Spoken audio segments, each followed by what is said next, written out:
ഇടിമിന്നൽ മേഘങ്ങൾ എന്ന് പറഞ്ഞാൽ വളരെ ലിമിറ്റഡ് ആയിട്ടുള്ള ചെറിയ ഏരിയയിൽ ഉണ്ടാകുന്നതാണ്. പക്ഷെ ഇപ്പോഴത്തെ ഒരു അവസ്ഥ എന്ന് പറഞ്ഞാൽ ഇതൊരു വ്യാപകമായിട്ടുണ്ടാകുന്നതായിട്ട് കാണുന്നുണ്ട്. കോട്ടയം, ഇടുക്കി, പത്തനംതിട്ട, പിന്നെ എറണാകുളം, ഈ ഒരു ബോർഡർ ഏരിയയിലാണ് ഇടിമിന്നൽ മേഘങ്ങളുടെ ഫ്ലാഷ് കൗണ്ട് കൂടുതൽ. ഇനിയും കേരളത്തിൽ എല്ലാ വീടുകളിലും ഈ ലൈറ്റ്നിങ് അറസ്റ്ററും അല്ലെങ്കിൽ ലൈറ്റ്നിങ് പ്രൊട്ടക്ഷനും, അറസ്റ്ററും പ്രൊട്ടക്ഷനും തമ്മിൽ വ്യത്യാസമുണ്ട്. അപ്പോൾ ഇതെല്ലാം വേണ്ടി വരും എന്നുള്ളൊരു രീതിയിലേക്കാണ് നമ്മൾ പോകുന്നത്. ഈ ഇടിമിന്നൽ മേഘങ്ങൾ ഉണ്ടാകാനുള്ള സാഹചര്യമുണ്ടോ? എന്തൊക്കെ മുൻകരുതലുകളാണ് നമ്മൾ സ്വീകരിക്കേണ്ടത്?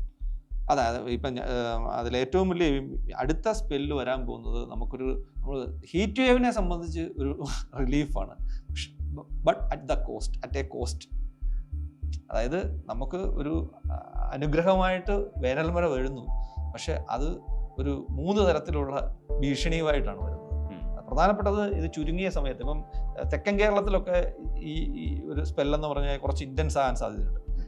ഞങ്ങളുടെ സ്റ്റഡി കാണുന്നത് തെക്കൻ കേരളത്തിലും മധ്യ കേരളത്തിലുമൊക്കെയാണ് ഈ പ്രീ മൺസൂൺ ക്ലൗഡ്, ഇത്തരം തണ്ടർ ക്ലൗഡ് കൂടുന്നതും അത് മൂലം ഉണ്ടാകുന്ന മഴയും കൂടുതൽ.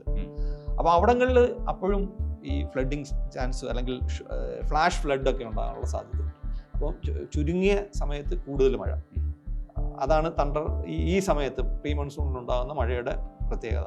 അതോടൊപ്പം തന്നെ ഇത് മുമ്പേ സൂചിപ്പിച്ച ഒരു ലൈറ്റ്നിങ്, ഇത് കൂമ്പാരമേഘങ്ങളിലാണ് ഇതിൻ്റെ ഒരു മേഘഘടന. അതിൽ ലൈറ്റ്നിങ്ങും തണ്ടറും ഒക്കെ ഉണ്ടാകാനുള്ള വളരെ വളരെ കൂടുതൽ ചാൻസാണുള്ളത്. അതോടൊപ്പം തന്നെയാണ് ഇത്തരം മേഘങ്ങൾ ഉണ്ടാകുന്ന സമയത്താണ് ഇതിൽ നിന്നുള്ള ഒരു വലിയ ഗസ്റ്റ് വിൻഡ് എന്ന് പറയും. അത് ഈ മേഘങ്ങളുടെ മേളിൽ നിന്ന് താഴോട്ട് പ്രവഹിക്കുന്ന ഒരു കാറ്റാണ്. അപ്പോൾ താഴേക്ക് വരുമ്പോഴേക്കും സർഫസിലൊക്കെ എത്തിക്കഴിയുമ്പോഴേക്കും ഇതിൻ്റെ വേഗത ചിലപ്പം 40-50 കിലോമീറ്റർ ഉണ്ടാകും. ഇത് വരുന്ന സമയത്താണ് നമ്മുടെ ഇലക്ട്രിക് പോസ്റ്റുകൾ, ഈ വലിയ മരങ്ങൾ, വലിയ പ്ലാന്റേഷൻ ക്രോപ്സ്, ഇതെല്ലാം നാശനഷ്ടത്തിലേക്ക് പോകുന്നത്. അപ്പം വേനൽ മഴയും പൊതുവെ നമുക്ക് കേരളത്തിൽ ഒരു തരത്തിലല്ലേ മറ്റൊരു തരത്തിലുള്ള ഈ ക്ലൈമറ്റ് ത്രെറ്റ്സ് ആണ് അനുഭവിച്ചുകൊണ്ടിരിക്കുന്നത്. പ്രീ മൺസൂൺ, ഈ സമ്മർ ടൈമിൽ ഹീറ്റ് വേവ്സ്, അത് കഴിയുമ്പോഴത്തേന് പ്രീ മൺസൂൺ മഴ വരുന്നു. മഴ വരുന്നത് തന്നെ വലിയ അപകട സാധ്യതകളുമായിട്ടാണ്. അത് കഴിഞ്ഞിട്ട് മൺസൂൺ മഴ വരുന്നു, അതിനുമുണ്ട് അതിൻ്റേതായിട്ടുള്ള പ്രശ്നങ്ങൾ. അപ്പം ഈ ഇടിമിന്നൽ മേഘങ്ങൾ എന്ന് പറഞ്ഞു കഴിഞ്ഞാൽ നമ്മൾ പാൻ ഇന്ത്യ നമ്മൾ ഫുള്ള് ഇന്ത്യ എടുത്ത് പരിശോധിച്ച് കഴിഞ്ഞാൽ ഒരു വർഷത്തിൽ ഏറ്റവും കൂടുതൽ ആൾക്കാർ മരിക്കുന്നതിൻ്റെ പ്രധാന കാരണം എന്ന് പറഞ്ഞാൽ ഇടിമിന്നലാണ്. ഏകദേശം 2000 ആൾക്കാരോളം ആവറേജ് ഒരു വർഷം ഇന്ത്യയിൽ മൊത്തം മരിക്കുന്നുണ്ട്. പക്ഷെ ഇത് നടക്കുന്നത് ഇപ്പം കേരളത്തിലും അടുത്ത സമയങ്ങളിൽ 3-4 ഇടിമിന്നൽ മരണങ്ങൾ ഈ സീസണിൽ തന്നെ ഉണ്ടായിട്ടുണ്ട്. അത് പക്ഷേ ഇത് കൗണ്ട് ചെയ്യുന്നതെന്ന് വെച്ചാൽ ഒരു ദിവസം 1-2 ഉണ്ടാകത്തുള്ളൂ. റാൻഡമായിട്ടുള്ള ഇവൻറ്റ്സ് ആണ്. അതുകൊണ്ട് വലിയ അറ്റൻഷനും വരത്തില്ല. പക്ഷേ ക്യുമുലേറ്റീവായിട്ട് നമ്മളത് ടോട്ടൽ എടുത്തു കഴിഞ്ഞാൽ ഏറ്റവും കൂടുതൽ ആൾക്കാരുടെ മരണം സംഭവിക്കുന്ന വലിയ വില്ലനാണ് ഈ ഇടിമിന്നൽ മേഘങ്ങൾ. അപ്പോൾ ഇതിൽ നാശനഷ്ടങ്ങളുടെ കണക്ക്, ആളനാശം. അപ്പോൾ ഇതിൽ പ്രധാനപ്പെട്ട വെച്ചാൽ ഈ സമയത്താണ് നമ്മൾ കുട്ടികളൊക്കെ ക്രിക്കറ്റ് കളിക്കാനും അല്ലെങ്കിൽ പുറത്തൊക്കെ വെക്കേഷനൊക്കെ പോകുന്നത്. ഈ സമയത്ത് പണ്ട് ഈ ബീഹാറിലൊക്കെ ഒരു ഫുട്ബോൾ ഗ്രൗണ്ടിലുള്ള 9 പേര് ഒറ്റ സ്ട്രൈക്കിൽ മരിച്ചു എന്നുള്ളത്. അപ്പം തുറസായ സ്ഥലങ്ങളിൽ ഈ അവസരങ്ങളിൽ പോകാതിരിക്കുക.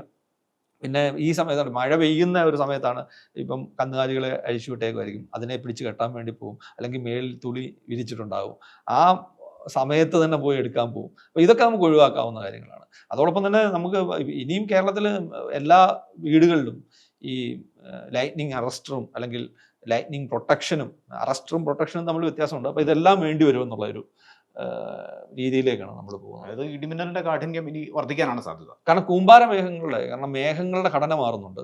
ഇത് കൂടുതലും വെർട്ടിക്കലായിട്ട് ഡെവലപ്പ് ചെയ്യുന്നതിനനുസരിച്ച് ഇതിൻ്റെ ഇൻറ്റൻസിറ്റി, ഇടിമിന്നലിൻ്റെ ഇൻറ്റൻസിറ്റിയും കൂടാൻ സാധ്യതയുണ്ട്. അത് കൂടുതൽ വൈഡ് സ്പ്രെഡ് ആകാൻ സാധ്യതയുണ്ട്. പണ്ട് കാലത്ത് ചിലപ്പം 1-2 ഇവൻറ്റ്സ് റാൻഡമായിട്ട് നടക്കുന്ന സ്ഥലത്ത് ഇത് കുറച്ചുകൂടെ വൈഡ് ഏരിയയിൽ ഇടിമിന്നൽ മേഘങ്ങൾ എന്ന് പറഞ്ഞാൽ വളരെ ലിമിറ്റഡ് ആയിട്ടുള്ള ചെറിയ ഏരിയയിൽ ഉണ്ടാകുന്നതാണ്. പക്ഷെ ഇപ്പോഴത്തെ ഒരു അവസ്ഥ എന്ന് പറഞ്ഞാൽ ഇതൊരു വ്യാപകമായിട്ടുണ്ടാകുന്നതായിട്ട് കാണുന്നുണ്ട്. അതുകൊണ്ട് ഈ ഇടിമിന്നൽ വ്യാപകമാകാനും സാധ്യതയുണ്ട്. ഇടിമിന്നൽ കോർ സോൺ എന്ന് പറഞ്ഞാൽ നമ്മുടെ പഠനത്തിൽ കണ്ടിരിക്കുന്നത് കോട്ടയം, ഇടുക്കി, പത്തനംതിട്ട, പിന്നെ എറണാകുളം, ഈ ഒരു ബോർഡർ ഏരിയയിലാണ് ഇടിമിന്നൽ മേഘങ്ങളുടെ ഫ്ലാഷ് കൗണ്ട് കൂടുതൽ. അത് ജോഗ്രാഫിക്കലായിട്ടുള്ള റീസൺസ് ഒക്കെ ആയിരിക്കും. അതിൻ്റെ കാരണങ്ങൾ ഇതുവരെ ഇത് കണ്ടെത്തിയിട്ടില്ല.